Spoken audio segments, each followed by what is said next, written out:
That wraps up Mexico. So just to give an overview of where we're at and the plans for our projects. Goldfields is an important development asset for the company. We are intent on moving that forward. It certainly warrants advancement, particularly given the macro picture for gold, which we feel is really positive.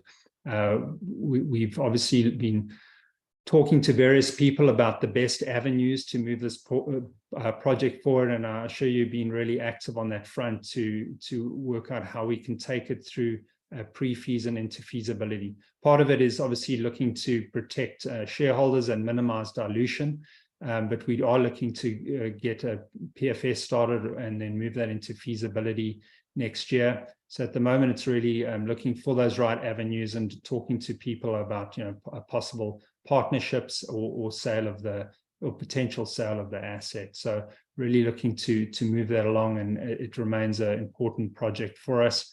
At Mexico, we've completed our first visit to the project and are planning subsequent visits to move that along. What's required there is the communities do have the surface rights. They're owned by different, what they call ejidos, and it's to establish access agreements to that project so that work can start. Now, Linear Gold did that very successfully in the past, and it's been very clear the relationships are still there. So we do see a pathway to getting those agreements completed and then commence with work next year, starting with that V10 survey, as I mentioned, and completion of the soil sampling coverage with the view to developing drill targets.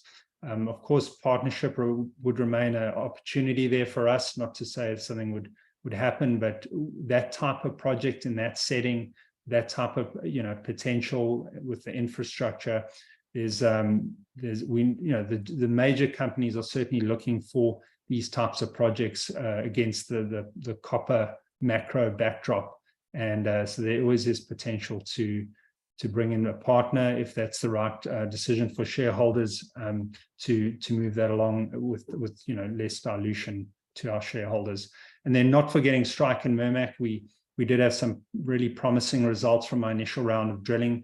We were targeting a model that hadn't been targeted before in that area, and that's the Athabasca high-grade model. As I mentioned previously, historical work was all focused around these beaver lodge type deposits that occur in granites, and we were the first company to go in there and really chase these graphitic rocks. We proved they were graphitic, we proved there was structure, there was alteration, and we did come up with 5 intersections of greater than 0.1% over 0.1 meter of uranium. So we've shown that they're also fertile. So more work is needed there to follow up on that drilling.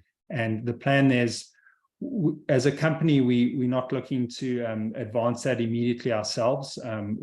Doing so would incur significant dilution on our existing gold assets. So the sensible step, we believe, is to bring in a partner that would come in under an option or earn-in arrangement to carry Fortune Bay forward and to advance those projects with us retaining upside in a future discovery.